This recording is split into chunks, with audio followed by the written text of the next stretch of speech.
ಆತ್ಮೀಯ ವಿದ್ಯಾರ್ಥಿಗಳೇ, ಇವತ್ತು ನಿಮಗೆಲ್ಲ ಓಮನ ನಿಯಮವನ್ನು ಪರಿಚಯ ಮಾಡ್ತಾ ಇದ್ದೀವಿ. ಓಮ್ ಏನು ಹೇಳ್ತಾರೆ? ಸ್ಥಿರವಾದ ತಾಪಮಾನದಲ್ಲಿ ಒಂದು ವಿದ್ಯುತ್ ಮಂಡಲದಲ್ಲಿನ ವಿಭವಾಂತರವು ಆ ತಂತಿಯಲ್ಲಿ ಹರಿಯುವ ಅಥವಾ ಆ ವಾಹಕ ತಂತಿಯಲ್ಲಿ ಹರಿಯುವ ವಿದ್ಯುತ್ ಪ್ರವಾಹಕ್ಕೆ ನೇರ ಅನುಪಾತದಲ್ಲಿರುತ್ತದೆ. ಇಲ್ಲಿ ಸಾಧನ ಇದೆ. ಇಲ್ಲಿ ನನ್ನ ಬಲಭಾಗದಲ್ಲಿ ವೋಲ್ಟ್ ಮೀಟರ್ ಇದೆ. ಇದು ವೋಲ್ಟೇಜನ್ನು ಅಳೆಯುವ ಸಾಧನ. ಇದನ್ನು ವಿದ್ಯುತ್ ಮಂಡಲದಲ್ಲಿ ಯಾವಾಗಲೂ ಸಮಾಂತರವಾಗಿ ಜೋಡಿಸ್ತಾರೆ. ಇದರ ಎಡಭಾಗದಲ್ಲಿ ಏನಿದೆ ಅಂತ ಕೇಳಿದ್ರೆ ಅಮ್ಮೀಟರ್ ಇದೆ.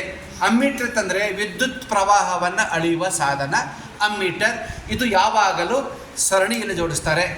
ಓಮ್ ಏನು ಹೇಳ್ತಾರೆ ಅಂತ ಕೇಳಿದ್ರೆ, ಒಂದು ವಿದ್ಯುತ್ ಮಂಡಲದಲ್ಲಿ ನೀವು ವೋಲ್ಟೇಜನ್ನು ಹೆಚ್ಚು ಮಾಡಿದ್ರೆ ಪ್ರವಾಹ ಕೂಡ ಹೆಚ್ಚಾಗುತ್ತೆ. ಅದುವೇ ನೇರ ಅನುಪಾತ.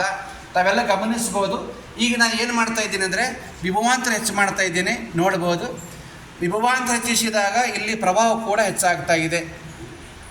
ವೋಲ್ಟೇಜ್ ಹೆಚ್ಚಾಗ್ತಾ ಇದೆ, ವೋಲ್ಟೇಜ್ ಹೆಚ್ಚಾಗ್ತಾ ಇದೆ, ಪ್ರವಾಹ ಹೆಚ್ಚಾಗ್ತದೆ. ಅಂದರೆ ವಿ ಬೆಲೆ ಹೆಚ್ಚಾದಂತೆ ಐ ಬೆಲೆ ಕೂಡ ಹೆಚ್ಚಾಗುತ್ತದೆ.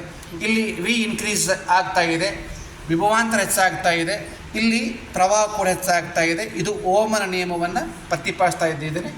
ಈಗ ಎರಡು ಸಂದರ್ಭದಲ್ಲಿ ವೋಲ್ಟೇಜ್ 0 ಇದೆ, ಪ್ರವಾಹ ಕೂಡ 0 ಇದೆ.